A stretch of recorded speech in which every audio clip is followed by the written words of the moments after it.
एक बार बोलो भाई। हेलो। हाँ ठीक है। कहाँ गया? हाँ। अब अपन उसके बाद नेक्स्ट पढ़ेंगे ई कॉमर्स में अलग अलग टेक्नोलॉजीज क्या क्या यूज होती है। ठीक है। तो ई कॉमर्स ड्रॉज ऑन, अब जैसे मैं ऑनलाइन कॉमर्स कर रहा हूँ, तो उसके अंदर में तुम लोग भी जब अपन लोग फिजिकली बिजनेस करते हैं तो बहुत सारी अलग अलग टेक्नोलॉजीज में यूज करते हैं। जैसे अब पेमेंट एक्सेप्ट करने, एकदम सबसे सिंपल क्या है, मैं पेमेंट एक्सेप्ट करने के लिए टेक्नोलॉजी यूज कर रहा हूँ। मतलब कि मैं कैश की जगह बैंक में पैसे डायरेक्टली एक्सेप्ट कर रहा हूँ, तो यूपीआई भी एक टेक्नोलॉजी है, उसको मैं इलेक्ट्रॉनिक फंड ट्रांसफर के अंदर बोलूंगा। वैसे ही अभी मेरे बिजनेस के अंदर में बहुत सारी और भी एक्टिविटीज होती है, तो उसके अंदर मैं क्या क्या ऑटोमेशन ला सकता हूँ, कहाँ कहाँ पे मैं अलग अलग सॉफ्टवेयर को यूज करता हूँ, कर सकता हूँ, रेदर देन मतलब कि फिजिकली उन काम को करूँ। तो वो सब ई कॉमर्स टेक्नोलॉजी के अंदर में आएगा। ठीक है। तो ई कॉमर्स टेक्नोलॉजी में क्या क्या आता है? E commerce electronic commerce draws on technology such as mobile commerce. जैसे मोबाइल को अभी मैं फिजिकली दुकान बैठाने की जगह ऑनलाइन अगर अपना स्टोर बिठा लूं, मतलब कि मैं एक वेबसाइट के थ्रू अपना प्रोडक्ट को बेचूं, तो लोग उसको कहीं पे से भी एक्सेस कर सकते हैं। फिजिकली अगर मेरी शॉप है तो उनको तो फिजिकली आके ही मतलब कि परचेस कर सकते हैं, उनको फिजिकली आना पड़ेगा, पसंद करना पड़ेगा। लेकिन अगर मेरा स्टोर पूरा ऑनलाइन है, सारे प्रोडक्ट्स मेरे ऑनलाइन है, तो कहीं कोई भी कहीं से भी उसको उसमें शॉपिंग कर सकता है। जो अपन ने एम कॉमर्स में समझा था कि हमें कोई कोई भी ऐसा हैंडल डिवाइस को यूज करके कहीं से भी शॉपिंग कर सकूं, कोई भी ट्रांजेक्शन कर सकूं। जैसे अभी टिकट बुकिंग जो था वो इसमें एग्जाम्पल, टिकट में पहले फिजिकली बुक करता था। ऐसा क्यों? क्योंकि जो मतलब कि मेरा जो शॉप था, जो मेरा ट्रेन था, मतलब जो स्टेशन था मेरा, मेरे को स्टेशन में जाके बुक करना पड़ता था। अब सेम मैं टिकट बुकिंग ऑनलाइन कर सकता हूँ, लेकिन ऑनलाइन करने के पहले, मोबाइल से करने के पहले मेरे को वो उसका जो ऑपरेशन है उसको सिस्टम में लाना पड़ेगा। ठीक है। तो वो ई कॉमर्स के अंदर हुआ। फिर क्या दिया लिखा हुआ है, इलेक्ट्रॉनिक फंड ट्रांसफर। ये तो तुमको समझ में आ चुका है, अपन जो यूपीआई वगैरह यूज करते हैं, अलग अलग मोड ऑफ ट्रांस मतलब मोड्स ऑफ पेमेंट यूज करते हैं, सब इसके अंदर में आएगा। फिर लिखा हुआ है सप्लाई चेन मैनेजमेंट। अब ये क्या होता है सप्लाई चेन मैनेजमेंट? अभी देखो, जो ऑनलाइन शॉपिंग अपन करते हैं, तो क्या दुकान मेरे आसपास में है क्या? नहीं। मतलब कि अभी जो सेलर्स है वो तो इंडिया में कहीं पे भी बैठे हो सकते हैं। और जैसे अगर मैं अमेजोन फ्लिपकार्ट जैसे कोई मार्केट प्लेस को यूज कर रहा हूँ, तो उसके अंदर तो मल्टीपल सेलर्स होते हैं, और मल्टीपल सेलर्स देश भर में या फिर वर्ल्ड में कहीं पे भी बैठे हो सकते हैं। तो उनके पास से गुड्स कलेक्ट करके मेरे जो कस्टमर है उनके पास पहुंचाना, वो जो पूरा प्रोसेस है, कि मतलब कि जैसे मेरा ऑर्डर गया, ऑर्डर जाने के बाद में जो जो सेलर है, सेलर से कैसे सेलर के पास से कैसे पिकअप होगा। ठीक है। पिकअप होने के बाद उसकी ट्रैकिंग की वो जल्दी से जल्दी एंड कस्टमर तक पहुंचे।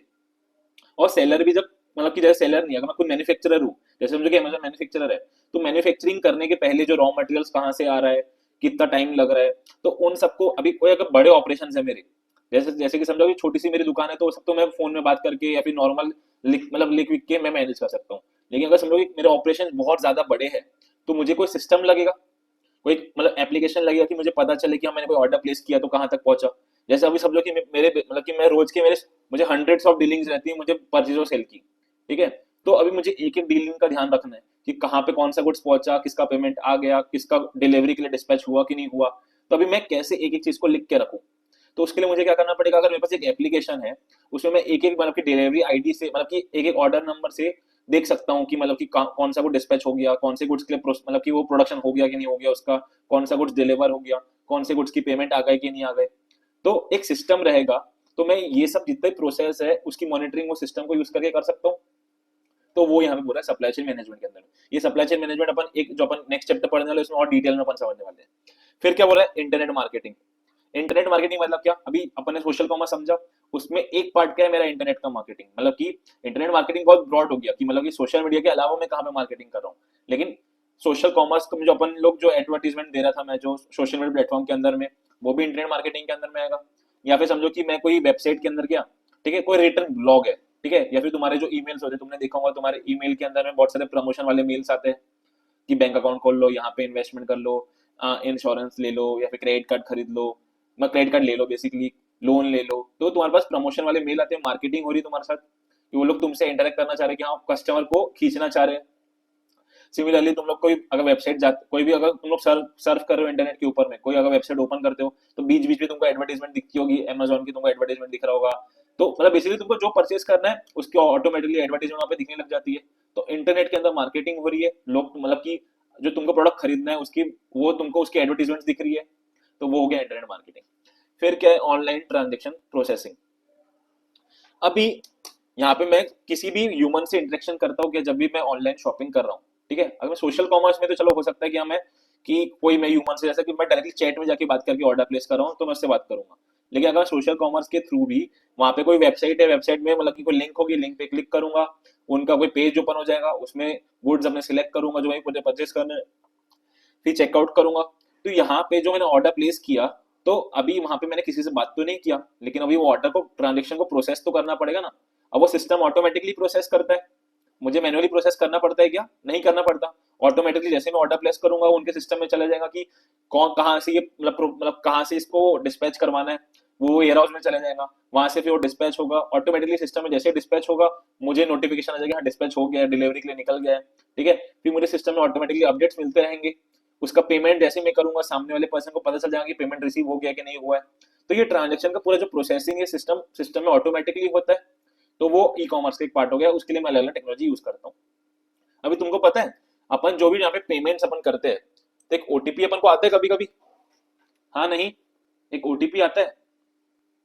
तो वो ओटीपी जो अपन को आ रहा है ना, तो वो ओटीपी भी तो एक कंपनी है, मतलब दो तीन कंपनी है अभी, अलग अलग जो बैंक्स हो गए, जो ई कॉमर्स वेबसाइट हो गई, सब लोगों ने उसका टाइप किया है कि जब भी कोई ट्रांजेक्शन हो और मतलब कि कोई ट्रांजेक्शन में रिक्वेस्ट आए तो ऑटोमेटिकली जो ओटीपी मेरे को आता है वो लोग प्रोसेस करते हैं। तो यहाँ पे वो टेक्नोलॉजी मुझे किसने प्रोवाइड किया? थर्ड कंपनी है, उनने प्रोवाइड किया। तो यहाँ पे वो छोटी सी एक ओटीपी के लिए भी एक अलग से कंपनी है। तो सिमिलरली जो अपने ऑनलाइन जितने सारे प्रोसेसिंग हो रही है, तो उसके लिए अलग अलग कंपनीज के अलग अलग टेक्नोलॉजीज को यूज कर करके बेसिकली वो सर्विस मुझे दी जाती है, ठीक है। तो ये था ऑनलाइन ट्रांजेक्शन प्रोसेसिंग। फिर क्या है? इलेक्ट्रॉनिक डेटा इंटरचेंज, ईडीआई, ये तो अपन समझेंगे, अपने यहाँ पे टॉपिक में भी है। उसके बाद में क्या है? Inventory management system. अभी अभी मेरे पास फिजिकल शॉप है, तो मैं तो वहां पे देख के मतलब मैनेज कर सकता हूँ कि मेरे पास कौन सा गुड्स खत्म हो गया है, कौन सा गुड्स मुझे बुलाने की जरूरत है, कौन से गुड्स को बुलाने की जरूरत नहीं है क्योंकि उसकी सेल नहीं है। लेकिन अगर मेरा सिस्टम ऑनलाइन है, ठीक है, सारी जो मेरे ट्रांजेक्शन की प्रोसेसिंग है ऑनलाइन सिस्टम से ऑटोमेटिकली हो रही है, तो अभी और मेरे ऑपरेशन बहुत ज्यादा बड़े हैं, मतलब कि मल्टीपल, मेरे पास समझो 100 से ज्यादा आइटम्स है और मेरे ट्रांजेक्शन की फ्रीक्वेंसी बहुत ज्यादा है। तो मुझे इन्वेंट्री को मैनेज करने के लिए, जो गुड्स मैं बेच रहा हूँ वो कितना स्टॉक मेरे पास पड़ा हुआ है, ऑर्डर प्लेस करने के लिए मेरे को सिस्टम कुछ लगेगा कि ऑटोमेटिकली मे बी ऐसे कुछ गुड्स हो जो बहुत ज्यादा फ्रीक्वेंसी में बिकते हो, तो मैं कुछ सिस्टम में ऐसा सेटिंग कर दूं कि जैसे ही उनका जो स्टॉक है, समझो कि अभी मेरे पास, मैं मिनिमम 30 का स्टॉक मेंटेन करता हूँ। अभी वो जो गुड्स है ना वो कंटिन्यूअसली बिकते रहते हैं, मतलब कि रोज में दिन में 5-6 ऑर्डर आते रहते हैं, ठीक है, अगर ऐसा कुछ है। और मेरे पास अभी करंटली समझो 60 का स्टॉक है, जैसे ही वो 60-30 के नीचे है तो सिस्टम ऑटोमेटिकली ऑर्डर प्लेस कर दे वेंडर के पास में कि 30 के नीचे आगे, मतलब कि इतने कम हो गया, इसका स्टॉक कम है, आप इसको हमारे पास भेज दो, तो ऑटोमेटिकली टॉप अप हो जाए। या फिर समझो कि अभी मेरे पास मल्टीपल गुड्स है, तो अभी कोई गुड्स मतलब कि कम बिक रहा है, ठीक है, तो नेक्स्ट टाइम मुझे उसको बुलाना नहीं है, तो वो मुझे इनसाइट्स कौन देगा, मैं मुझे पता कैसे चलेगा? तो एक इन्वेंट्री मैनेजमेंट सिस्टम मुझे लगेगा कि जो गुड्स मैं बेच रहा हूँ कितनी क्वांटिटी मेरे पास अवेलेबल है, कौन से गुड्स को कब वापस रीऑर्डर करना है मुझे, ठीक है, कौन सा गुड्स कम बिक रहा है मुझे उसका इनसाइट्स मुझे पता चले। और इसको मैं ऑटोमेट कर सकता हूँ कि मेरे को मैनुअली ऑर्डर प्लेस करने की भी जरूरत ना पड़े मेरे वेंडर के साथ में। ऑटोमेटिकली जैसे ही ऑर्डर, मतलब कि मेरे पास ऑर्डर है और अगर मेरा स्टॉक लो है तो ऑटोमेटिकली मेरे वेंडर को, जिससे मेरा जो सप्लायर उससे गुड्स प्रोक्योर हो जाए। तो ये सब कैसे होगा? इन्वेंट्री मैनेजमेंट सिस्टम्स होते हैं अलग अलग, उसको यूज करके हम लोग कर सकते हैं, ठीक है। फिर क्या है? Automated data collection system. अब इसका मतलब क्या? अभी कंटिन्यूअसली जब भी मैं ई कॉमर्स यूज कर रहा हूँ, ठीक है, ऑनलाइन वेबसाइट में यूज कर रहा हूँ, तो कंटिन्यूअसली जो वेबसाइट्स है वो मेरा डेटा कलेक्ट करी कि मैं वो वेबसाइट के ऊपर क्या कर रहा हूँ, मैं कौन से प्रोडक्ट को सर्च कर रहा हूँ, कौन से प्रोडक्ट मुझे पसंद आ रहा है, ठीक है, कौन से प्रोडक्ट को मैं ज्यादा देख रहा हूँ, कौन से प्रोडक्ट से मैं ज्यादा इंटरेक्शन कर रहा हूँ बेसिकली, सो दैट कि जब भी मुझे फिर मैं वापस सर्च करूँ तो मुझे वो डेटा को वो लोग एनालाइज करें और उससे जो भी उनको इनसाइट्स मिले कि हाँ मेरी पसंद क्या है, बेसिकली मुझे किस टाइप के गुड्स पसंद आते हैं, ठीक है, कौन से स्टाइल के गुड्स पसंद आते हैं, उसके हिसाब से क्या मेरा बजट रहता है, उस हिसाब से वो मुझे वो गुड्स रिकमेंड करे। तो यहाँ पे ई कॉमर्स वेबसाइट्स में ऑटोमेटिकली डेटा कलेक्शन बैकएंड में चलते रहता है। मैं जितनी भी एक्सरसाइज मेरी वेबसाइट के ऊपर कर रहा हूँ उसके बेसिस पे वो डेटा को प्रोसेस करते हैं और ज्यादा अच्छे रिकमेंडेशन मुझे दे सके, ज्यादा अच्छे गुड्स के रिकमेंडेशन मुझे दे सके जो कि मुझे पसंद आए। तो वो ये बेसिस होता है। जैसे तुमने देखा होगा, अभी तुम लोग मिंत्रा के ऊपर शॉपिंग कर रहे हो, तो जब भी अगर तुम लोग कोई चीज पहले वाला सर्च किया तुमने, ठीक है, कोई प्रोडक्ट को सर्च किया और तुमने बंद कर दिया, तुमने अभी मतलब ऑर्डर प्लेस नहीं किया, जैसे तुम वापस नेक्स्ट टाइम ऐप ओपन करोगे तो तुमने जो सर्च किया था वो उसके प्रोडक्ट्स तुमको दिखना शुरू हो जाते हैं। ऐसा क्यों होता है? क्योंकि मिंत्रा को लग रहा है कि हाँ इन्हें लास्ट टाइम परचेज नहीं किया था लेकिन इसको जरूरत है, तो इसको दिखाना चाहिए प्रोडक्ट के बारे में और कोई नया कलेक्शन आया है क्या, या फिर कोई नया सेल चल रही है क्या, वो तुमको दिखाए। या फिर तुमने कोई प्रोडक्ट को सर्च किया, ठीक है, तुमने अपने फिल्टर लगा दिए, तुम जैसे जैसे नीचे देखते जाओगे, तुमने समझो कि कोई प्रोडक्ट को पहले देखा, ठीक है, उसमें थोड़ा टाइम बीता है, लेकिन तुमको पसंद नहीं आया, तुम नीचे जाने लग गए, थोड़ी देर बाद वो वापस वो प्रोडक्ट नीचे तुमको दिखेगा। ऐसा क्यों? क्योंकि सिस्टम ऐसे प्रोग्राम रहते हैं कि हाँ इसको ये प्रोडक्ट पसंद आया था, लेकिन तब श्योर नहीं हुआ, इसको मैं और दिखाता हूँ कि जो डेटा मतलब कि जो डेटा बोल रहा है कि हाँ इसको पसंद आया था, लेकिन ये कंफर्म नहीं कर पाया दिमाग में कि इसको चाहिए कि नहीं चाहिए, लेकिन मैं वापस उसको दिखाऊं तो माइट भी इसको पसंद आ जाए। तो ये बैक एंड में जो ऑटोमेटिकली डेटा कलेक्ट होते रहता है, ठीक है, उसके बेसिस पे मुझे रिकमेंडेशन मिलते हैं कि हाँ मेरी पसंद क्या है, मेरी पसंद जब से मुझे क्या खरीदना चाहिए, सिस्टम ही कलेक्ट करता है इन्फॉर्मेशन और उसको प्रोसेस करके मुझे रिकमेंडेशन देता है, सजेशन देता है कि हाँ अगर तुमने ये खरीदा, तुम्हारे साइज क्या, जैसे वो मिंत्रा में ये भी फीचर आता है, अगर तुमने कोई चीज को खरीदा, कोई साइज का खरीदा, नेक्स्ट टाइम से तुम अगर कुछ खरीदने जाओगे तो वो तुमको बोलेगा कि ये आपका जो जनरली साइज आप जो ऑर्डर करते हो, ये साइज नहीं ऑर्डर करते हो, ये जो प्रोडक्ट है उसका फिट आपके आपके ऊपर नहीं रहने वाला है, मतलब कि इसका फिटिंग थोड़ा लूज है या फिर टाइट है, जैसा भी वो बताता है आपको। ऐसा क्यों? क्योंकि उन्हें वो डेटा कलेक्ट किया आपसे, आपने जो पास्ट ऑर्डर किए थे, वो पूछता है कि ऑर्डर किसके लिए, आप वहाँ पे प्रोफाइल्स क्रिएट कर सकते हो। तो वो डेटा के बेसिस पे मुझे रिकमेंडेशन मिलते हैं, सजेशन मिलते हैं, ठीक है। तो ये जितनी भी अपने टेक्नोलॉजी देखी सब ई कॉमर्स के साथ में यूज में आती है, ठीक है, मतलब कि उसको इफिशिएंटली ऑटोमेटिक वे में मैं कैसे चला सकता हूँ वो मैं करता हूँ। अब अपने ई कॉमर्स टेक्नोलॉजी में एक टेक्नोलॉजी का नाम लिखा हुआ है, मतलब जिसको एक्सप्लेन किया हुआ है, इलेक्ट्रॉनिक डेटा इंटरचेंज, ठीक है। अभी तक पहले मुझे बताओ कि तुमको कुछ समझा कि नहीं समझा, कि सब बाउंसर क्या समझा, आगे बढ़े, ठीक है। तो अभी अपन देखेंगे ई कॉमर्स टेक्नोलॉजी में अपन ने एक एक जो लिखा होता है वो समझ लिया, लेकिन अभी यहाँ पे कौन सा डिटेल में लिखा है अपन उसको डिटेल में समझेंगे। तो ये क्या लिखा है, इलेक्ट्रॉनिक डेटा इंटरचेंज। अभी देखो यहाँ पे अपन पहले बात तो जनरल अपने कॉमन सेंस से समझने का ट्राई करेंगे कि इसका मतलब क्या है। तीन वर्ड है, इलेक्ट्रॉनिक डेटा इंटरचेंज, ठीक है। अगर मैं नॉर्मल ये वर्ड मेरे को अगर पता चला तो मेरे दिमाग में क्या आएगा, कोई भी इलेक्ट्रॉनिक मीडियम का, ठीक है, इलेक्ट्रॉनिक फॉर्मेट का डेटा होगा, उसको मैं एक्सचेंज कर रहा हूँ, उसका इंटरचेंज कर रहा हूँ, मतलब कि कोई भी इलेक्ट्रॉनिक फॉर्म का डेटा हो, जैसे समझो कि पेन ड्राइव है, ये पेन ड्राइव के अंदर जो डेटा रहता है, जो मेरे इमेजेस हो गए, वीडियोस हो गए, कोई भी कंटेंट जो उसके अंदर होगा इलेक्ट्रॉनिक फॉर्म में होगा। अभी वो डेटा को मुझे किसी को, जैसे कि तुम लोग को पहले पिक्चर सेंड करना है, अभी लोग तुम लोग पहले बचपन में जब, अभी तो चलो ये सब प्लेटफॉर्म्स आ गए, अलग अलग हॉटस्टार टाइप के उस टाइप के हो गए, तो मैं डायरेक्टली ऑनलाइन जाके देख लेता हूँ। लेकिन पहले क्या होता था, अभी किसी ने कोई मूवी डाउनलोड किया, कुछ समझो कि टोरेंट से किसी ने मूवी डाउनलोड किया, ठीक है, अभी उसको अपने दोस्त को देना है, तो कैसे देता था, वो उसके घर जाएगा, पेन ड्राइव लेके जाएगा, पेन ड्राइव में वो डेटा मतलब वो फाइल को कॉपी करेगा, पेस्ट करेगा, फिर वो जाके अपना देख लेगा। तो यहाँ पे मैंने एक इलेक्ट्रॉनिक मीडियम को यूज करके डेटा को एक्सचेंज किया, डेटा का इंटरचेंज किया, ठीक है। तो वैसे ही यहाँ पे ईडीआई, ईडीआई मतलब क्या, जब भी बिजनेस के अंदर में अगर मैं कोई इलेक्ट्रॉनिक डेटा या फिर इलेक्ट्रॉनिक मीडियम को यूज करके जो इन्फॉर्मेशन को एक्सचेंज कर रहा हूँ, ठीक है, तो उस टेक्नोलॉजी को मैं क्या बोलूंगा, ईडीआई, ठीक है। अभी क्या लिखा है ईडीआई में वो समझते हैं, एक बेसिक मीनिंग तुमको समझ में आया, हाँ नहीं, ठीक है चलो। EDI is the electronic interchange of business information using a standardized format. A process which allows one company to send information to another company electronically rather than on paper. अब इसको अपन समझ के देखो, जैसे समझो कि मैं अमेजोन का एग्जांपल लेता हूँ। अभी तुम लोग कोई भी अगर मार्केट प्लेस में ऑनलाइन मार्केट प्लेस में जा रहे हो, तुमको वहां पे ऑर्डर देना है, तो जब तुम लोग मतलब कि ऑर्डर देते हो, जैसे तुमने प्रोडक्ट को सर्च कर लिया, तुमको पसंद आ गया, तुम उसको जब ऑर्डर देने जाओगे, तुम जैसे तुमने उसको अपने कार्ट में ऐड कर दिया, अभी कार्ट में जैसे ऐड करोगे, तो कार्ट में ऐड करने का तो तुमको चेकआउट करने बोलेगा, तुम चेकआउट करोगे, पेमेंट कर लिया, पेमेंट करने जैसे ही तुम्हारा ऑर्डर प्लेस हो जाएगा, तो अभी अमेजोन को क्या करना है, ये ऑर्डर को फैसिलिटेट करवाना है, तुम्हारे पास पहुंचाना है, इसकी डिलीवरी करवाना है। तो अभी ये जो इन्फॉर्मेशन है, ये जो मतलब कि बिजनेस इन्फॉर्मेशन है, जो ऑर्डर की इन्फॉर्मेशन है, जो परचेज ऑर्डर, एक तरह से इसको मैं बोलूंगा जो ऑर्डर दिया परचेज ऑर्डर है, यहाँ पे तुमने एक ऑर्डर दिया है, ठीक है, तुमने बेसिकली अमेजोन को ऑर्डर प्लेस किया है, तो ये जो परचेज ऑर्डर है इसको फुलफिल करना है। तो ये जो इन्फॉर्मेशन है अमेजोन को अपने वेयर हाउस जहाँ पे वो गुड्स रखे हुए हैं, या फिर अगर कोई सेलर जो एनलिस्ट होगा अमेजोन के ऊपर में, उससे जाके प्रोक्योर करवाना पड़ेगा। तो ये जो इन्फॉर्मेशन है एक कोई स्पेसिफिक फॉर्मेट के अंदर में, जो उसके वेंडर है उसके पास वो इन्फॉर्मेशन जाएगी, समझो कि एक मतलब कि एक मैसेज टाइप का चले जाए कि आपके पास ये ऑर्डर आया है, ठीक है, इतने क्वांटिटी का है, ये प्रोडक्ट को मतलब कि प्रोडक्ट चाहिए, उसका ये रेट रहेगा, ये बिलिंग हुई उसकी, तो एक स्टैंडर्डाइज फॉर्मेट के अंदर में वो इन्फॉर्मेशन जाएगी, ठीक है। अभी समझो, अभी अमेजोन तो पैन इंडिया है, पैन मतलब कि कंट्री मतलब कि पैन वर्ल्ड में पूरे वर्ल्ड में चलता है।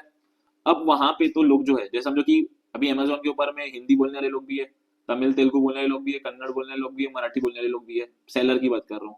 तो यहाँ पे अभी जो इन्फॉर्मेशन मुझे भेजना है उनको, ठीक है, तो उनके हिसाब से मैं इन्फॉर्मेशन भेजूंगा, उनकी लैंग्वेज के हिसाब से इन्फॉर्मेशन भेजूंगा, या फिर एक स्टैंडर्डाइज मुझे फॉर्मेट क्रिएट करना पड़ेगा कि जैसे ही ऑर्डर प्लेस हो उनके यहाँ जो इन्फॉर्मेशन जाए कोई पर्टिकुलर फॉर्मेट के अंदर, एक पर्टिकुलर लैंग्वेज के अंदर ही जाए। तो अभी जितने भी यहाँ पे ट्रांजेक्शन हो रहे हैं उसमें जो इन्फॉर्मेशन कन्वे हो रहा है पूरा, जैसे मैंने परचेज ऑर्डर प्लेस किया, तो जो वेंडर है उसके वेंडर को बताना पड़ेगा कि हाँ ये ऑर्डर है आपको। तो अमेजोन का या फिर वैसे हर वेबसाइट का एक पर्टिकुलर स्टैंडर्ड फॉर्मेट होता है। जैसे तो अभी आप लोग दुकान में जाते हैं तो हर दुकान का अलग अलग इनवॉइस का फॉर्मेट होता है। आपने देखा होगा वहाँ पे जो बिलिंग करवाते हो आप, तो बिलिंग का मतलब बिल का एक फॉर्मेट होता है।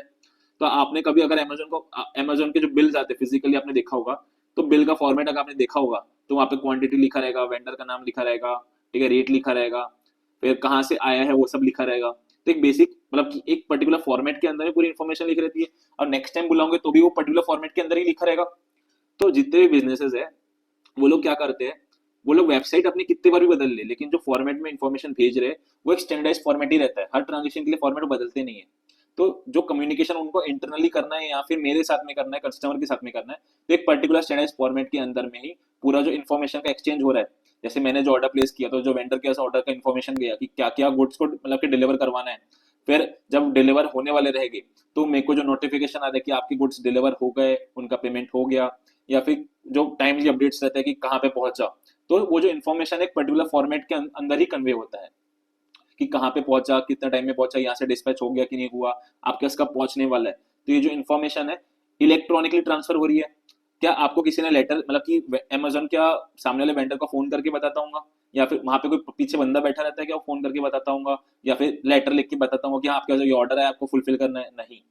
इतनी ज्यादा फ्रीक्वेंसी है ऑर्डर की, इतने ज्यादा ट्रांजेक्शन कंटिन्यूसली होते रहते हैं कि सिस्टम ऑटोमेटिकली जैसे ही मैं पे ऑर्डर प्लेस करूंगा वेंडर के नोटिफिकेशन चलेगा कि आपके कैसे ऑर्डर है। ये इन्फॉर्मेशन एक स्टैंडर्डाइज फॉर्मेट के अंदर में कंपनी इलेक्ट्रॉनिकली ट्रांसफर कर देती है जो भी वेंडर है उसके पास में, रेदर देन पेपर। क्योंकि पेपर से मैं भेजने जाऊंगा तो कब तक वो चिट्ठी पहुंचेगी, उतना टाइम है क्या? नहीं, अपन को तो कम से कम टाइम में फुलफिल करना है। तो जितनी ज्यादा फास्ट इन्फॉर्मेशन ट्रेवल करेंगे जितनी ज्यादा सिंपल एक सिंपल फॉर्मेट में ट्रेवल करेगी।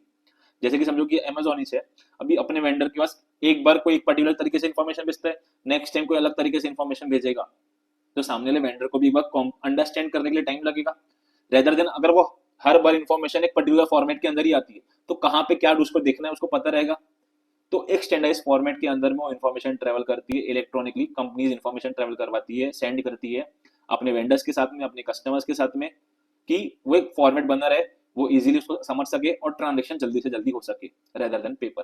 ठीक है, तो ईडीआई में first of all information electronically transfer हो रही है। ठीक है, क्यों? क्योंकि फास्ट इन्फॉर्मेशन ट्रेवल होता है, पेपर तो बहुत टाइम लगे पेपर से मैं भेजूंगा तो, और एक स्टैंडर्डाइज फॉर्मेट के अंदर ट्रांसफर होती है। फिर अभी जो बिजनेस एंटिटीज जो इलेक्ट्रॉनिकली बिजनेस कर रही है, business entities conducting business electronically are called as trading partners. ठीक है, ये मतलब कि ऑब्जेक्टिव पूछता है कि जो एंटिटीज ऑनलाइन ट्रांजेक्शन कर रही है, ऑनलाइन बिजनेस कर रही है, तो उनको क्या बोलते हैं? ट्रेडिंग पार्टनर्स बोलते हैं। Many business documents can be exchange using EDI. जैसे अभी अपन अगर मैं ट्रांजेक्शन अपन जब ट्रेड साइकिल देख रहे थे तो आपने देखा होगा कि वहां पे अपन सीरीज ऑफ एक्सचेंज कर रहे हैं। तो सीरीज ऑफ एक्सचेंज में इन्फॉर्मेशन का एक्सचेंज हो रहा है बहुत जगह पे।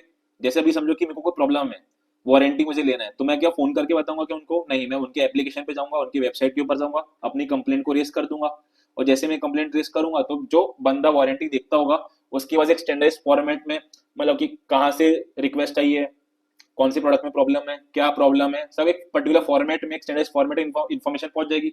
सिमिलरली अगर मुझे इसको सर्च करना है तो जब मैं सर्च करूंगा तो जो इन्फॉर्मेशन फेच होगी तो पर्टिकुलर एक फॉर्मेट में फेच होगी कि प्रोडक्ट का नाम क्या है, क्या उसके डिटेल्स है, ठीक है, क्या उसका प्राइस है, तो एक पर्टिकुलर फॉर्मेट में वो इन्फॉर्मेशन फेच होगी। तो यहाँ पे जितना भी एक्सचेंज होगा सब इलेक्ट्रॉनिक मीडियम से स्टैंडर्ड फॉर्मेट में होगा, लेकिन सबसे ज्यादा इस प्रोसेस के अंदर में दो डॉक्यूमेंट्स रहते हैं जो यूज में आते हैं ईडीआई में। सबसे पहले परचेज ऑर्डर और इनवॉइस, ये कॉमनली मेरे को दिखते हैं। परचेज ऑर्डर मतलब क्या? जो ऑर्डर कस्टमर दे रहा है, ठीक है, जो कस्टमर ने ऑर्डर दिया, तो अभी ये ऑर्डर किसके पास जाएगा? जैसे मैंने अमेजोन के ऊपर ऑर्डर प्लेस किया तो अमेजोन ये ऑर्डर अपने वेंडर को भेजेगा कि हाँ ये ऑर्डर तुमको फुलफिल करना है, तो एक स्टैंडर्डाइज फॉर्मेट में इन्फॉर्मेशन जाएगी। सिमिलरली जैसे ही वो ऑर्डर फुलफिल हो जाएगा तो वो जो मतलब कि फुलफिल होगा, डिलीवरी होगी, तो अभी मेरे को पेमेंट करना है, तो वो इनवॉइस मेरे पास में आएगा। ठीक है। तो वो इनवॉइस का फॉर्मेट, जैसे तुमको मैंने बताया कि तुम जितने बार अमेजोन के ऑर्डर्स देखोगे या फिर कोई दूसरी कंपनी का भी देखोगे तो तुमको फॉर्मेट एक सेम ही दिखने वाला है। जो बेसिक इन्फॉर्मेशन रहती है वो एक पर्टिकुलर फॉर्मेट के अंदर ही हर बार तुमको सेम जगह पे सेम इन्फॉर्मेशन मिलेगी। तो वो ईडीआई के अंदर एक स्टैंडर्ड फॉर्मेट में इन्फॉर्मेशन शेयर करता हूँ। ठीक है। तो दो सबसे ज्यादा कॉमन डॉक्यूमेंट जो मैं शेयर करता हूँ कौन से, परचेज ऑर्डर और इनवॉइस। अब ईडीआई के, EDI is a computer to computer interchange of strictly formatted documents via telecommunication, मतलब कि इंटरनेट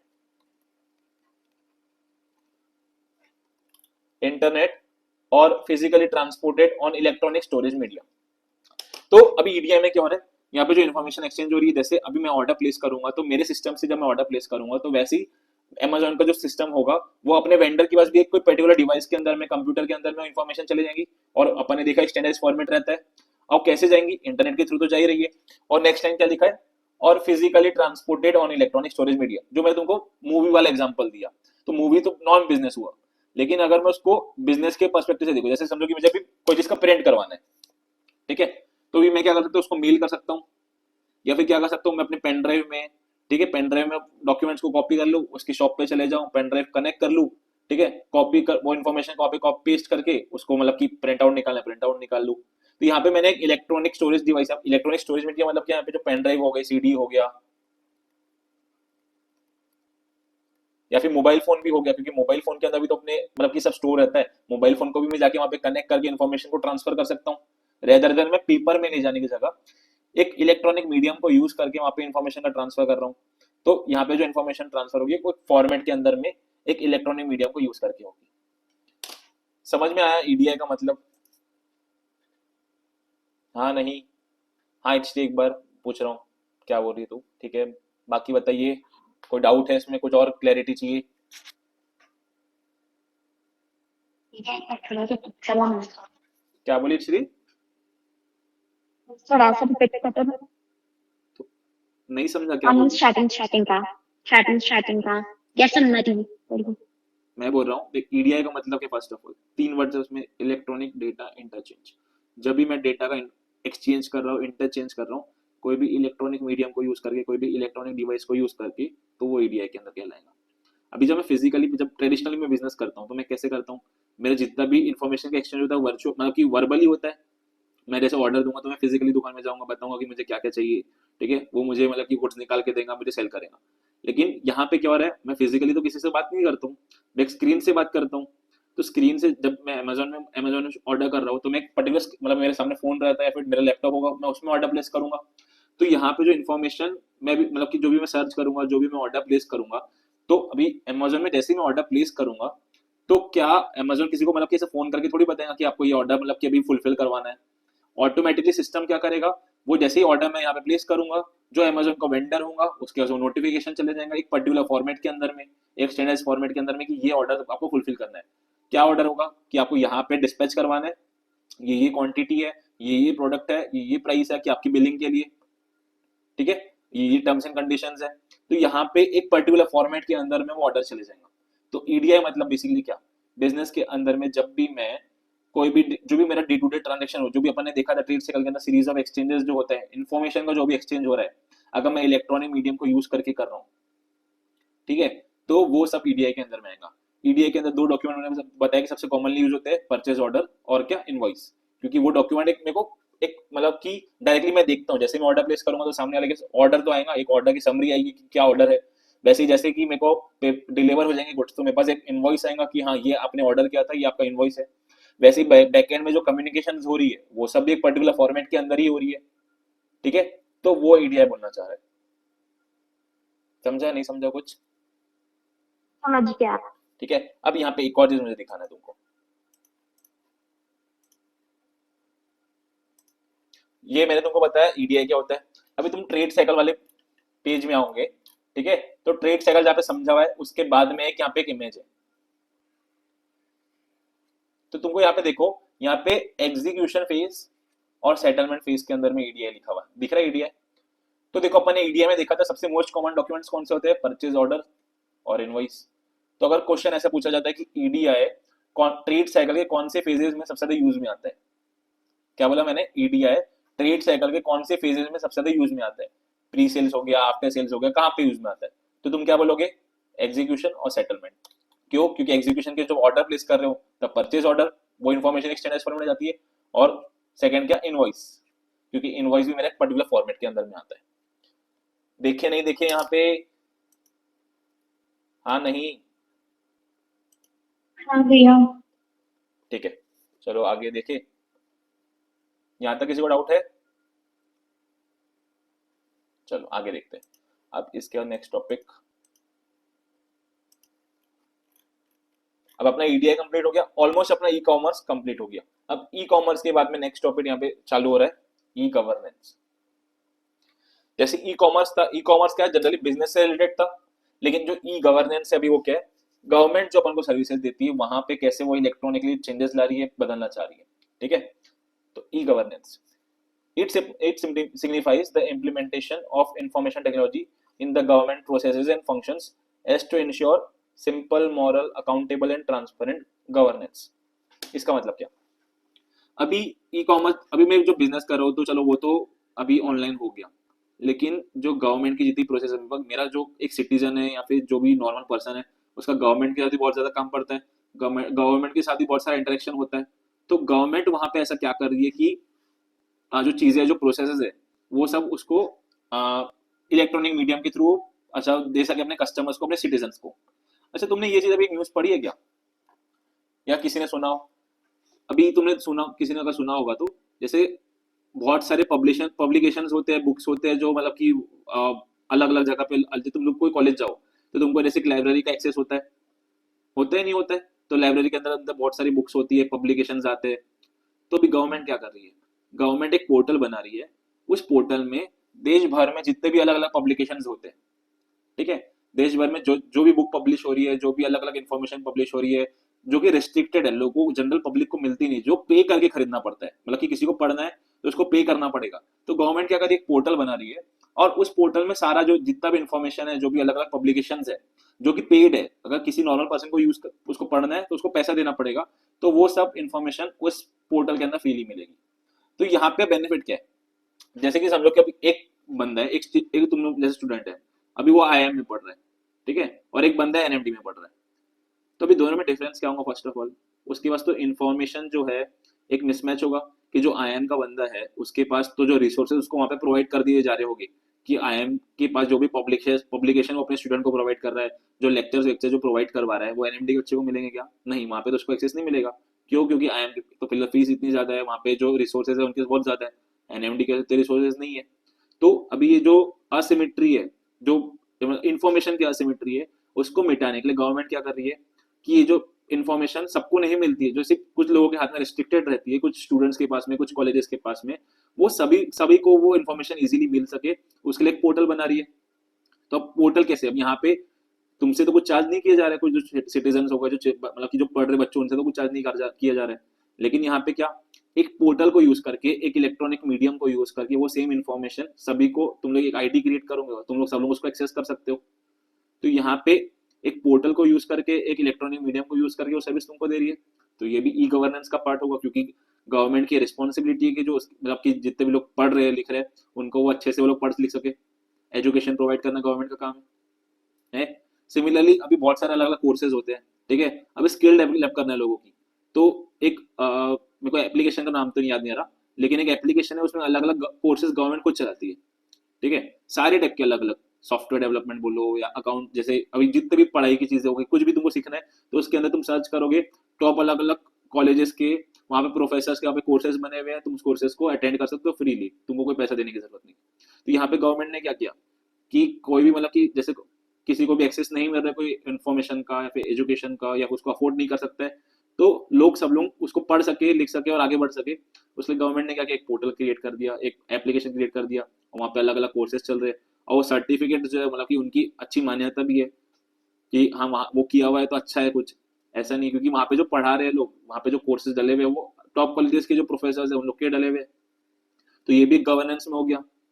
तो गवर्नमेंट बेसिकली क्या कर रही है कि जो असिमेट्री है, जो गवर्नमेंट की जो पॉलिसीज होती है वो एंड टू एंड हर पर्सन के पहुंच सके, इजीली पहुंच सके, बिना किसी रेड टेपिज्म के, कि मतलब कि जो कि अफोर्ड कर सकता है, जो इजीली करवा सकता है लाइजनिंग करके लोगों से, या फिर करप्शन के थ्रू, करप्शन को कम करके सब लोग इजीली उसको एक्सेस कर सके, वो चाह रही है गवर्नमेंट।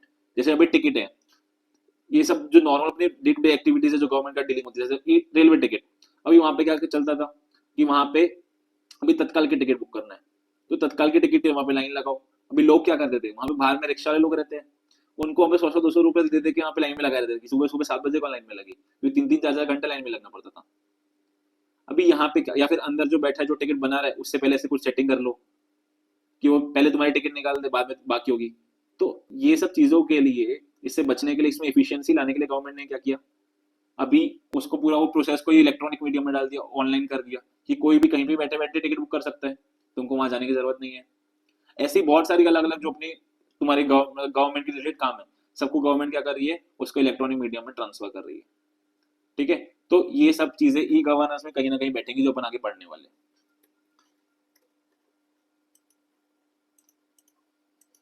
हाँ, तो अभी क्या लिखा था, ई गवर्नेंस क्या सिग्निफाई करता है कि गवर्नमेंट अपने प्रोसेसेस और फंक्शन जो भी, मतलब कि अभी मैंने एक दो एग्जांपल दिया, वहां पे कहाँ पे इंफॉर्मेशन टेक्नोलॉजी को इंप्लीमेंट कर सकती है। क्यों, कि जो वो अपने जो सर्विसेज प्रोवाइड कर रही है वो सिंपली लोगों के पहुंच सके। मॉरली मतलब क्या, कि करप्शन वरप्शन जो चीजें हैं उन सबको अवॉइड किया जा सके। और अकाउंटेबल, अभी अकाउंटेबल मतलब क्या, कि कोई उसकी ओनरशिप ले। जैसे फिजिकली है तो किसी के ऊपर ओनरशिप नहीं डाल सकते, क्योंकि भाई इतना ज्यादा फोर्स से लोग आ रहे हैं, इतने सारे लोगों को सर्विस दे रहे हैं, किसको अकाउंटेबल ठहराए। लेकिन अभी सॉफ्टवेयर है तो सॉफ्टवेयर में तो कोई मतलब की पार्शियलिटी की नहीं जा सकती है, वहां पे तो मतलब कि सबको इक्वली वहां पे दिया जा रहा है। और अगर मैं अकाउंटेबल ठहरा तो मैं डायरेक्टली गवर्नमेंट को अकाउंटेबल ठहराऊंगा कि हाँ तुमने जो सिस्टम बनाया है, जो एप्लीकेशन बनाया है, वो तुमने गलत बनाया है। और क्या, ट्रांसपेरेंट गवर्नेंस। ट्रांसपेरेंट गवर्नेंस मतलब क्या, कि अभी गवर्नमेंट की बहुत सारी पॉलिसीज होती है जो एंड लोगों तक पहुंचती ही नहीं थी पहले। क्यों नहीं पहुंचती थी, क्योंकि वो इन्फॉर्मेशन असिमेट्री थी। लेकिन गवर्नमेंट अभी इलेक्ट्रॉनिक मीडियम को यूज कर करके वो जो इन्फॉर्मेशन है कि हाँ गवर्नमेंट की ये सब पॉलिसीज है, और एंड जो यूजर्स एंड जो सिटीजन है उन तक वो पहुंचा रही है। तो ई गवर्नेंस में बेसिकली क्या है, कि गवर्नमेंट इंफॉर्मेशन टेक्नोलॉजी को यूज करके ये सब इन्फॉर्मेशन एंड यूजर तक पहुंचाना चाहती है, सो दैट की वो जो प्रोसेस है वो इंप्रूव हो। ठीक है, प्रोसेस सिंपल हो, आसानी से लोग बिना कोई रेड टेपिज्म के, जैसे जो काम 1 घंटे में होना चाहिए तो वो 1 घंटे में जाए, रेदर देन 3-4 घंटे 3 चक्कर मार मार के वो काम हो सके, उसको अवॉइड करने के लिए गवर्नमेंट इंफॉर्मेशन टेक्नोलॉजी को इंप्लीमेंट कर रही है। The basic purpose of e governance is to simplify processes for all. जितने भी गवर्नमेंट से मेरी डीलिंग्स है सभी के लिए सिंपल हो सके, वो गवर्नमेंट चाहती है, इसलिए ई गवर्नेंस। अभी वो ऑल कौन, गवर्नमेंट, सिटीजन, बिजनेस, तो ये 3 स्टेक होल्डर है ई गवर्नेंस में, गवर्नमेंट की, गवर्नमेंट, सिटीजन, बिजनेसेस, और कहाँ पे, नेशनल, स्टेट, लोकल लेवल पे। ठीक है, तो हेंस ई गवर्नेंस मतलब क्या, वो स्मार्ट गवर्नमेंट देना चाहती है। अभी ये स्मार्ट तुमको याद रखना पड़ेगा, स्मार्ट का फुल फॉर्म क्या है। स्मार्ट मतलब क्या, सिंपल, मॉरल, असेसिबल, रिस्पॉन्सिव और ट्रांसपेरेंट गवर्नमेंट। ठीक है, अभी 5 वर्ड्स है, 5 अपन समझते हैं। सिंपल मतलब क्या, अभी जैसे मुझे कोई भी एक काम करवाना है, ठीक है, तो उसमें भी मुझे 100 फॉर्म फिल करवाने की जरूरत नहीं है, एक फॉर्म से काम हो रहा है, ऑनलाइन एक फॉर्म फिल करवाओ और मैं सबमिट कर दूं, मेरा काम हो जाए। रेदर देन पूरे गट्ठर मुझे दे दो कि पूरे फॉर्म को बैठ के फिल करो, ठीक है, 10 बार चक्कर मारो और तब जाके तुम्हारा काम हो। तो सिंपल मतलब कि जो यूजर्स है, जो मेरा गवर्नमेंट हो गए, सिटीजन हो गए, बिजनेस हो गए, उनको कोई भी काम करवाना है तो वो इजीली खुद कर सके, रेदर देन कोई पर्टिकुलर एजेंट को, ब्रोकर के थ्रू उनको ही वो काम करवाना पड़े, कि एंड जो यूजर है वो खुद वो काम कर सके। इसलिए वो सिंपल मतलब कि गवर्नमेंट जो प्रोसेस है उसको सिंपल करना चाहती है, कोई भी उसको समझ सके, खुद ही कर सके। मॉरल, मॉरल मतलब क्या, कि जितने ज्यादा वो प्रोसेस को कॉम्प्लिकेट करेंगी उतने ज्यादा बीच बीच में लोग आएंगे कि हाँ हम लोग आपका काम जल्दी करवा देते हैं, और करप्शन वहां पे बढ़ेगा। तो जैसे ही प्रोसेसेस में इंफॉर्मेशन टेक्नोलॉजी इंप्लीमेंट होगी वो सिंपल बनेंगी, तो सब लोग खुद से कर पाएंगे, और खुद से कर पाएंगे तो मॉरल मतलब कि वहां पे करप्शन कम होते जाएगा, करप्शन कम होगा तो automatically services morally and consumer तक, एंड सिटीजन तक पहुंच पाएगी। असेसिबल, अब एसेसिबल मतलब क्या, अभी जैसे कि समझो लोग तो गांव गांव में तक रहते हैं, अभी सारी सर्विसेज के लिए गवर्नमेंट क्या गांव गांव में ऑफिस खोलेंगी क्या, नहीं खोल सकती, क्योंकि वहां पे एक कॉस्ट भी उसके पीछे रहता है। तो जनरली क्या होता है कि जो कोई डिस्ट्रिक्ट है तो डिस्ट्रिक्ट में मतलब एक मेन डिस्ट्रिक्ट में हेड ऑफिस रहता है, ठीक है, ऑफिस रहेगा, और आसपास के गाँव के लोगों को सबको ऑफिस में आना पड़ता है, वहां पे आके उनको काम करवाना पड़ता है। ठीक है, तो यहाँ पे अभी एसेसिबिलिटी इश्यूज है, कि जो भी दूर दूर रहते हैं तो उनको आना पड़ेगा यहाँ पे, वो अपने घर बैठे तो नहीं कर सकते, या फिर उनके आसपास में तो सर्विस नहीं मिल रही है। तो ये एसेसिबिलिटी कैसे बढ़ाया जाए, तो एसेसिबिलिटी बढ़ाने के लिए वो सब प्रोसेसेस को अगर मैं ऑनलाइन कर दूं तो लोग तो अपने घर में बैठे बैठे कर सकते हैं। तो एसेसिबिलिटी बढ़ाने के लिए गवर्नमेंट क्या कर रही है, उनको वो सारी प्रोसेसेस को ऑनलाइन, जैसे तुमको मैं जो टिकटिंग वाला एग्जांपल दिया, टिकटिंग वाला वो एकदम सबसे सिंपल एग्जांपल है, कि सभी को अपने वहां पे बेसिकली स्टेशन जाना पड़ेगा, कोई दूर रहता कोई पास रहता, ठीक है, वहां जाके लाइन में लग के वो सब काम करवाना पड़ेगा। लेकिन अगर मैं अपने अपनी कन्वीनियंस में घर में बैठे बैठे उस काम को कर सकूं तो मेरे लिए असेसिबल हो गया, मैं इजीली उस काम को कर पा रहा हूँ। तो वही गवर्नमेंट ट्राई कर रही है अलग अलग प्रोसेसेस के अंदर में। रिस्पॉन्सिव, अभी रिस्पॉन्सिव मतलब क्या, कि जो अभी मुझे कोई इशू है, मुझे कोई परेशानी है, जैसे कोई भी सिटीजन है उसको कोई भी परेशानी है, उसको कोई काम करवाना है, तो कितनी जल्दी उसका रिस्पॉन्स आ रहा है। अभी इतनी ज्यादा पॉपुलेशन है, अब सबको केटर करना है, तो अभी रिस्पॉन्स कैसे लाए, मतलब कि इतनी जल्दी रिस्पॉन्स कैसे दे। जैसे कि समझो कि अभी मैं ट्रेन की सर्विसेज यूज कर रहा हूँ, ठीक है, अभी मुझे ट्रेन में कोई इशू हो गया, तो वहां पे तुमने देखा होगा वहां पे अलग अलग टोल फ्री नंबर्स होते हैं। जैसे अभी कोच अगर अच्छा नहीं है, ठीक है, या फिर तुमको बेडशीट वेडशीट नहीं मिली, या फिर खराब हो रखा है, मतलब कि वहाँ पे वॉशरूम अच्छे नहीं है, कोई भी परेशानी है तुमको, या कोई हेल्थ इमरजेंसी हो जाती है, तो वहाँ पे मल्टीपल नंबर्स होते हैं। उन नंबर्स को फोन करके, और मतलब कि जैसे तुम नंबर पे फोन करोगे, कोई कोई वहाँ पे पीछे बंदा रहेगा, कॉल सेंटर रहेगा, तो अपनी कंप्लेन रेज करो और उसका तुरंत मतलब कि एक्शन होता है। या फिर तुम लोग जैसे सोशल प्लेटफॉर्म को यूज करके भी गवर्नमेंट करती है। अभी गवर्नमेंट ने क्या है, आप भले ही मतलब रियल लाइफ बोलूंगा, यहाँ पे ये जो टोल फ्री नंबर है इनको यूज करे, जैसे कि तुमको कोई प्रॉब्लम हो गई, तुम अगर ट्विटर में समझो कि ट्वीट कर दो कि मेरी ट्रेन में ये परेशानी हो गई, उसका ज्यादा फास्ट रिस्पॉन्स आएगा और उसका तुरंत वहां पे कुछ इलाज भी हो जाएगा, मतलब कि कोई परेशानी होगी तो उसका सोल्यूशन भी हो जाएगा। जैसे कि समझो कि तुम्हारे वहां पे कोई चोरी हो गई, ठीक है, या फिर समझो कि किसी को हेल्थ इमरजेंसी हो गई, तुम ट्विटर पे ट्वीट कर दो, गवर्नमेंट के जो हैंडल्स है उसका तुरंत की तुरंत तुमको रिस्पॉन्स आएगा कि आपका पीएनआर नंबर क्या है, कहाँ पे ट्रेन है, मतलब कि कौन से कोच में कौन सी सीट आपकी है, सब वो इन्फॉर्मेशन पूछ लेंगे। और तुरंत वहां पे जो स्टेशन मास्टर होगा या फिर जो ट्रेन में टीटी होगा वो तुम्हारी सीट में आ जाएगा और तुमको सर्विस दे देगा। तो यहाँ पे बेसिकली बताना के चलोगा रिस्पॉन्सिव, कि कितनी जल्दी जो सिटीजन की इश्यूज है, प्रॉब्लम्स है, उसको कितनी जल्दी रिस्पॉन्स मिल पा रहा है। तो यहाँ पे इन्फॉर्मेशन वही बेसिकली आईटी को यूज करके, इलेक्ट्रॉनिक मीडियम को यूज करके वो इन्फॉर्मेशन वो रिस्पॉन्सिव, ज्यादा रिस्पॉन्सिबल बन रही गवर्नमेंट, और ट्राई करके ज्यादा से ज्यादा जल्दी से जल्दी वो सर्विस दे सके। ठीक है, तो ये रिस्पॉन्सिव, और लास्ट वर्ड क्या था, ट्रांसपेरेंट गवर्नमेंट। तो जैसे जैसे पूरी प्रोसेस सिंपल होती जाएगी, ठीक है, मॉरल होती जाएगी, ऑटोमेटिकली जो गवर्नमेंट अपन को सर्विस दे रही है और ट्रांसपेरेंट बनती जाएगी कि हाँ गवर्नमेंट करना क्या चाह रही है, जो शेडी वर्क होता है, जो करप्शन होता है, ठीक है, वो बेसिकली कम होगा, इजीली लोग समझ पाएंगे। तो smart government basically information technology को यूज करके मिलेगी अपन को ई गवर्नेंस के थ्रू। समझ में आया कुछ स्मार्ट का मतलब क्या बोलना चाह रही है गवर्नमेंट? ठीक है, अब इसके बाद ज्यादा तो मिनट ठीक है। अपन ने ऑलमोस्ट सब कुछ समझ लिया है, बस यहाँ पॉइंट अभी समझेंगे। अभी इसके बाद क्या है, स्मार्ट गवर्नमेंट देना चाहती है। अब उसमें एडवांटेजेस, ई गवर्नेंस के क्या एडवांटेजेस है, इन टाइप्स पे अपन बाद में आएंगे, सबसे पहले एडवांटेजेस। ठीक है, तो रिड्यूस करप्शन, ये अपन ने समझा कि बेसिकली जितनी ज्यादा प्रोसेस ऑनलाइन होगी, जैसे जैसे ह्यूमन का वहां पे इंटरवेंशन कम होगा, ऑटोमेटिकली करप्शन कम हो जाएगा, क्योंकि सिस्टम के थ्रू अगर मैं कर रहा हूँ तो ऑटोमेटिकली वहां पे करप्शन कम हो जाएगा। इसमें एग्जाम्पल देता हूँ, अभी तुम लोग कॉमर्स के लोगों, तुमको पता होना चाहिए, सब लोग, तुमने इनकम टैक्स रिटर्न का नाम सुना है? ऐसा कुछ होता है इनकम टैक्स रिटर्न, तुम सब लोग टैक्स पे करते हैं? सुने हाँ हाँ, तो अभी सबको जैसे बिजनेस हो गए, मतलब कि जितने भी लोग हैं उनको इनकम टैक्स रिटर्न हो गया, फिर बिजनेस जो है उनको जीएसटी के रिटर्न भरना पड़ता है। ठीक है, तो पहले क्या होता था, अभी पहले तो फर्स्ट ऑफ ऑल तो मैनुअली रिटर्न भरना पड़ता था, ठीक है, कि उन्होंने कितना टैक्स पे किया, उनकी कितनी इनकम है, वो सब का। अभी जब वो रिटर्न भरते हैं तो गवर्नमेंट क्या करती है, उन रिटर्न को प्रोसेस करती है, मतलब कि इन्हें रिटर्न सही भरा है कि नहीं, सब इन्हें सही टैक्स भरा है कि नहीं, वो देखती है। तो जब मैनुअली ये सब चीजें होती थी, तो जो ऑफिसर लोग हुआ करते थे वो लोग क्या करते थे, जबरदस्ती रिटर्न में गलतियां ढूंढते थे। ठीक है, और मतलब कि बेसिकली बिजनेसेस के लिए या फिर जो सिटीजन है उनके लिए परेशानी क्रिएट करते थे। अभी जब मैं रिटर्न भरता था तो मैं अपने आसपास के जो मतलब इनकम टैक्स ऑफिस है उसी के पास जाता था, क्योंकि मेरे को वहीं भरना पड़ता था। वो लोग एनालिसिस करते थे और कोई जबरदस्ती परेशानी क्रिएट करते थे, मुझे जबरदस्ती लीगल बैटल में फंसाने का ट्राई करते थे। तो ये उसको मतलब कि वो लीगल बैटल से बचाने के लिए क्या, अभी कस्टमर क्या, सिटीजन क्या करेगा, बिजनेस क्या करेगा, वो ऑफिसर को बेसिकली ब्राइब देगा और मतलब कि बेसिकली निपटाने का ट्राई करेगा। अभी गवर्नमेंट ने क्या किया, जब तुम लोग जैसे ही तुम लोग इनकम टैक्स रिटर्न भरते हो, ऑनलाइन सिस्टम के थ्रू भरना पड़ता है, तो वो इंडिया में कहीं पे भी किसी के पास भी कोई भी ऑफिसर इंडिया में कहीं भी बैठा हो, किसी के पास भी ऑटोमेटिकली चले जाएगा कि ये रिटर्न आपके पास आया, आपको एनालिसिस करना है। ठीक है, इसमें क्या ये ठीक है कि नहीं, आपको एनालिसिस करना है, किसका रिटर्न है, कहाँ पे का बंदा है, वो बिजनेस कहाँ पर एग्जिस्ट करता है, वो इन्फॉर्मेशन उनके पास नहीं जाने वाली। तो वो लोग कांटेक्ट ही नहीं कर सकते कि आपकी में ये परेशानी है, वो परेशानी है, वो बात ही नहीं कर सकते। तो यहाँ पे ये प्रोसेस को ऑनलाइन करने से उनने क्या कर दिया, फर्स्ट ऑफ ऑल तो जो करप्शन है, जो रेड टेपिज्म थी कि ऑफिसर लोग जबरदस्ती परेशानी क्रिएट करे बिजनेसेस के लिए, कस्टमर्स के लिए, वो खत्म हो जाएगी। तो कस्टमर नहीं बोलूंगा, सिटीजन बोलूंगा, कि जबरदस्ती की गलती और खामियां ढूंढेंगे रिटर्न में जो परेशानी नहीं भी है, और सिटीजन को, बिजनेसेस को कोर्ट तक लेके जाने का काम करते थे वो लोग। तो अभी कोर्ट में चले गई बात, तो वही 5-6 साल तक घिसते रहो। तो इससे अच्छा बिजनेस क्या करते थे, सिटीजन क्या करते थे कि भाई चलो 500 1000 दो, या फिर बिजनेस से बड़ा मैटर है तो उसको सस्ते जल्दी निपटाते, इसको ऑफिसर को पैसा दो और अपना केस निपटाओ। लेकिन अभी ये प्रोसेस ऑनलाइन होने से क्या हो गया, किसके पास केस जा रहा है वो तो किसी को पता ही नहीं है, या जो ऑफिसर के पास केस जा रहा है किसका केस है वो भी उसको पता नहीं है। उसके पास तो बस जो इन्फॉर्मेशन है बेसिकली वो आएगी कि हाँ इतना टैक्स, इतना रिटर्न टैक्स भरा गया है, ठीक है, ये उसकी इनकम थी, आपके डॉक्यूमेंट्स रहेंगे, डॉक्यूमेंट्स का एनालिसिस करना है, किसका केस है, कहाँ का है, कुछ इन्फॉर्मेशन नहीं जाती है। जो कम्युनिकेशन मेरे साथ हो रहा है, जो अगर कोई परेशानी है, उसको और एक्स्ट्रा इन्फॉर्मेशन भी चाहिए, तो वो जो है ना वो भी ऑनलाइन ही मांगेगा मुझसे वो, ठीक है। और वो डायरेक्टली किसके थ्रू आ रही है मुझे वो भी नहीं पता चलेगा, एक मतलब कि फेसलेस असेसमेंट बोलते हैं इसको।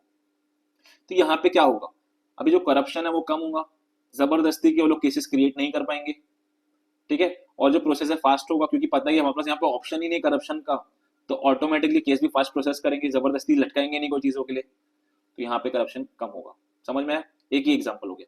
सिमिलरली अगर मुझे कोई सर्टिफिकेट चाहिए, ठीक है, अभी मेरे को बिजनेस स्टार्ट करना है, उसके लिए बहुत सारे अलग अलग फॉर्मेलिटीज करनी पड़ती है, तो अभी गवर्नमेंट के जो ऑफिसर्स हैं वो लोग क्या करेंगे, जबरदस्ती अटका के रख देंगे डॉक्यूमेंट्स को। जैसे लोन है, मुझे समझो गवर्नमेंट एक बैंक है, तो मुझे उससे लोन लेना है, ठीक है, अभी पास करवाने के लिए भी कट रहता है कि आप लोग अगर आपको लोन दे चाहिए, लोन आपका पास करवाना है तो भाई 1%, आधा परसेंट, 2% जो लोन का है आपको देना पड़ेगा, ऐसा भी होता है।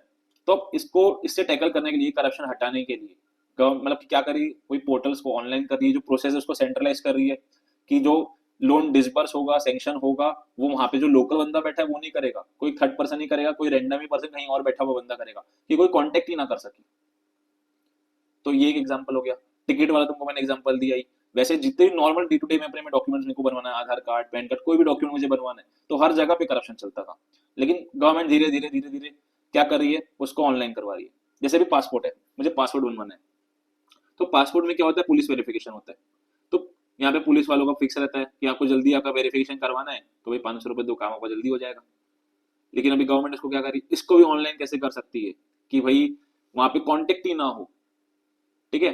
जो पासपोर्ट के पहले जैसे पुलिस वेरिफिकेशन के पहले जो डॉक्यूमेंटेशन मतलब अप्रूव होता है, तो उसके लिए भी क्या फिजिकली जाना पड़ता था, लेकिन उसको भी सिस्टम ऑनलाइन करके कि वो 10 बार इनको घूमवाए ना, कि डॉक्यूमेंट अटकाए ना, ऑनलाइन ही डॉक्यूमेंट अपलोड करो, ऑनलाइन आपकी रिक्वेस्ट जाएगी, आपका ऑटोमेटिकली डेटा जाएगा, आपको उसी डेट पे जाना है।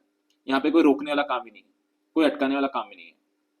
तो बेसिकली उसको सबको ऑनलाइन करके और सिस्टम्स को ऑनलाइन कर करके इलेक्ट्रॉनिक मीडियम लगा लगा के उसको करप्शन वहां पे हटाया जा रहा है, ठीक है। अभी करप्शन हटेगा तो क्या होगा, करप्शन जैसे ही हटेगा ऑटोमेटिकली जो प्रोसेस है वो सब ट्रांसपेरेंट हो जाएंगे। अपन ने देखा अभी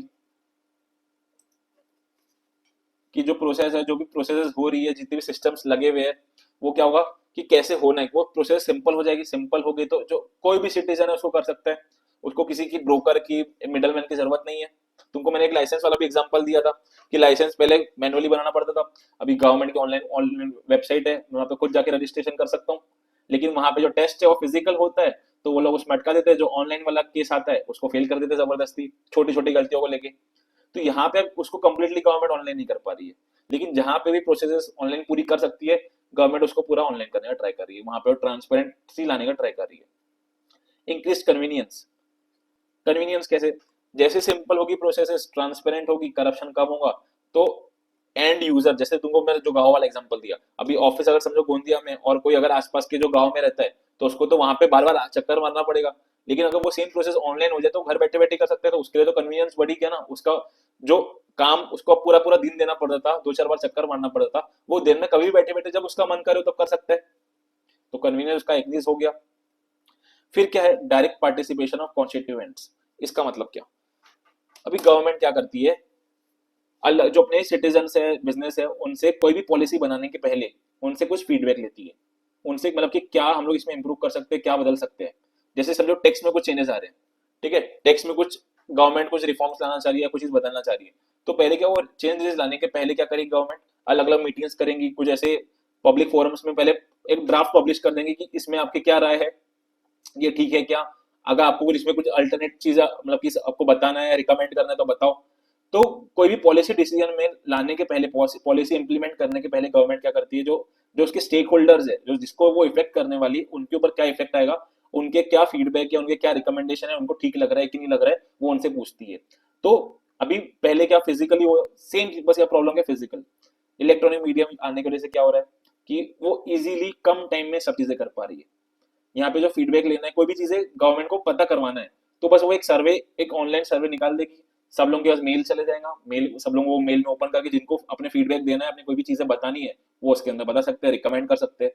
तो यहाँ पे इन्फॉर्मेशन का एक्सचेंज इतना फास्ट होगा, कोई भी अपना फीडबैक जल्दी से जल्दी दे सकता है। लेकिन अगर उसको मैं फिजिकली करने जाऊँ तो भाई जब तक वो इम्प्लीमेंट होगा नए रिफॉर्म लाने की जरूरत हो जाएगी। तो वो यहाँ पे एक तो स्पीड बढ़ जाती है, ठीक है, और जो पार्टिसिपेशन है वो बढ़ेगा।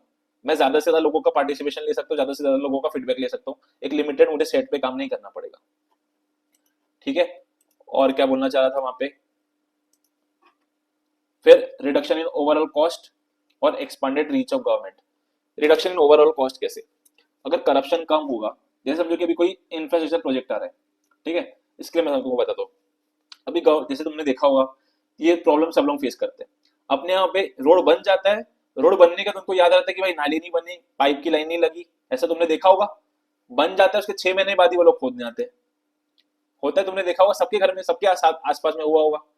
तो यहाँ पे गवर्नमेंट क्या कर रही है, अभी एकदम माइक्रो लेवल पे तो गवर्नमेंट इंप्लीमेंट नहीं कर पाई, लेकिन जो देश में बड़े बड़े प्रोजेक्ट जो होते हैं, तो गवर्नमेंट क्या कर रही है कि जो बड़े बड़े प्रोजेक्ट्स आ रहे हैं, वो सारे जो प्रोडक्ट्स है ना, प्रोजेक्ट से एक साथ मॉनिटर होते हैं कि जैसे समझो कि हाईवे डलने वाला है, तो अब हाईवे के आसपास में कुछ और बनाने की जरूरत है क्या, ठीक है, वहां पे पाइपलाइन की कुछ जरूरत है, वहां पे इलेक्ट्रिसिटी का कुछ जरूरत है, तो अगर वो बनने में साइमल्टेनियसली सारे प्रोजेक्ट चलेंगे, तो उनके पास एक पोर्टल है, ठीक है, इंफ्रास्ट्रक्चर का पोर्टल है, उसमें जो सारे प्रोजेक्ट जितने भी गवर्नमेंट के, वो एक साथ ट्रैक होते हैं। ठीक है, गवर्नमेंट कोई भी प्रोजेक्ट कहाँ पे कौन सा प्रोजेक्ट हो रहा है, कौन से स्टेज में चल रहा है, ठीक है, वो सब कुछ ट्रैक कर सकती है। तो वहां पे क्या है, ट्रैकिंग बढ़ गई है, तो उससे गवर्नमेंट क्या कर रही है कि पहले जो चीज की रिक्वायरमेंट, जैसे समझो कि रोड बनाने के पहले अगर नीचे पाइपलाइन डालना है, कि गैस पाइपलाइन डालना है, पानी की पाइपलाइन डालना है, इलेक्ट्रिसिटी के वायर्स डालना है, कुछ भी डालना है, तो पहले वो सब काम करे, बाद में रोड बने। तो एक तो इफिशियंसी उसमें आएगी, और इसमें ओवरऑल कॉस्ट ही बचेगा, क्योंकि समझो पहले मेरा रोड बन गया, रोड को खोद के वापस से मैं वो काम करूंगा, तो डबल डबल कॉस्ट बढ़ रही है सेम काम को करने के लिए, और एक्स्ट्रा कुछ मिला सिटीजन को नहीं मिला। तो एक एग्जांपल ये हो गया कि गवर्नमेंट कॉस्ट को, मतलब कि ओवरऑल कॉस्ट को रिड्यूस करने के लिए, जो प्रोजेक्ट के कॉस्ट को रिड्यूस करने के लिए क्या कर रही है, उनकी मॉनिटरिंग वैसी कर रही है, मॉनिटरिंग अलग अलग सिस्टम्स को यूज कर करके कर रही है, कि मल्टीपल प्रोजेक्ट्स साइमल्टेनियसली कैसे चला सकते हैं, और अलग अलग प्रोजेक्ट में इफिशियंसी कैसे ला सकते हैं। जैसे अभी रेलवे का अलग प्रोजेक्ट निकलेगा, रोड वालों का अलग प्रोजेक्ट निकलेगा, वाटर डिपार्टमेंट का अलग प्रोजेक्ट निकलेगा, सब तो अपने अपने हिसाब से काम करना शुरू कर देते हैं, लेकिन इनके बीच तो कम्युनिकेशन ही नहीं है, कम्युनिकेशन बैठा है कैसे, तो वो गवर्नमेंट अलग अपने पोर्टल्स के थ्रू कर रही है, जो उनके इंटरनल पोर्टल्स होंगे, कि ये लोग जितने भी डिपार्टमेंट्स है, सब सिनर्जी में काम करे, एक साथ काम करे, कि जो प्रोजेक्ट्स इनको लाना है उससे कॉस्ट नहीं बढ़े गवर्नमेंट को, मतलब कि जो सर्विस देना है वो कम से कम कॉस्ट में हो सके। तो ये रिडक्शन ऑफ कॉस्ट, मतलब गवर्नमेंट ऐसे टेक्नोलॉजी को इंप्लीमेंट करके वो कॉस्ट रिडक्शन कर रही है अलग अलग प्रोजेक्ट्स के अंदर में। ठीक है, और आखिरी में क्या, अभी ये सब चीजों से क्या होगा, गवर्नमेंट की जो रीच है, जो सिटीजन की तरफ, बिजनेस की तरफ, ठीक है, बाकी गवर्नमेंट की तरफ, जैसे यहाँ पे अभी मल्टीपल अलग अलग डिपार्टमेंट के बीच में रीच बढ़ी, पहले तो लोग बात ही नहीं करते थे, सब अपना अपना काम कर रहे हैं, उनके बीच में रेड टेपिज्म थी, लेकिन अभी क्या हो गया, ये सिस्टम डलने से क्या हो गया, वो लोग एक दूसरे से बात कर रहे, कम्युनिकेट करके काम कर रहे। वैसे मुझे अभी कोई पॉलिसी लाना है, तो मैं अपने जितने भी पार्टिसिपेंट, मुझे जो भी रेलेवेंट स्टेक होल्डर्स है, उनसे बातचीत करके वो इन्फॉर्मेशन लेके इम्प्लीमेंट करके, उनसे बातचीत कर करके उसको इम्प्लीमेंट करूंगा। तो यहाँ पे मेरी गवर्नमेंट की रीच बढ़ी, गवर्नमेंट को जो अपनी सर्विसेज देना है, जो गाँव गाँव तक नहीं पहुंच पा रही है, उनको फिजिकल वहां पे ऑफिस को डाल नहीं सकते, तो प्रोसेसर्स को ऑनलाइन करके वो लोग क्या करिए कि गवर्नमेंट जो एंड जहाँ पे, मतलब कि बेसिकली कोई इंसान भी ना पहुंच सके, वहां पे वो अपने इंटरनेट को पहुंचा के, इंटरनेट के थ्रू लोगों को सर्विस देना चाह रही है, कि उनको ऑफिस ना डालना पड़े, लेकिन अगर वो प्रोसेस ऑनलाइन में कर दूं तो वो सर्विस गवर्नमेंट दे सकती है। तो ऐसे गवर्नमेंट ने, मतलब कि जो गवर्नमेंट की रीच है वो एक्सपांड हुई है, एंड कंज्यूमर तक, एंड सिटीजन तक, एंड बिजनेस तक पहुंच गई है। समझ में आया? तो ये 5-6 एडवांटेज थे ई गवर्नेंस के। क्या क्या, ये तो करप्शन रिड्यूस होगा, ठीक है, फिर क्या होगा, करप्शन रिड्यूस होगा तो प्रोसेस सिंपल होगी, तो उससे क्या होगा, ट्रांसपेरेंसी बढ़ेगी, फिर लोगों की कन्वीनियंस बढ़ेगी, और पार्टिसिपेशन लोगों का बढ़ाना है, जो मेरे कंस्टिट्यूएंट्स है, जो मेरे स्टेक होल्डर्स है, उनका पार्टिसिपेशन बढ़ाना है, कॉस्ट कम करना है, और उस कॉस्ट कम करके जो गवर्नमेंट की रीच है एंड सिटीजन तक, एंड बिजनेस तक पहुंचाना है। ठीक है, यहाँ तक किसी को डाउट? नो, अभी फटाफट एग्जाम रिएक्शन आएंगे, जल्दी खत्म करो भैया, जल्दी जाना है हमको। हाँ,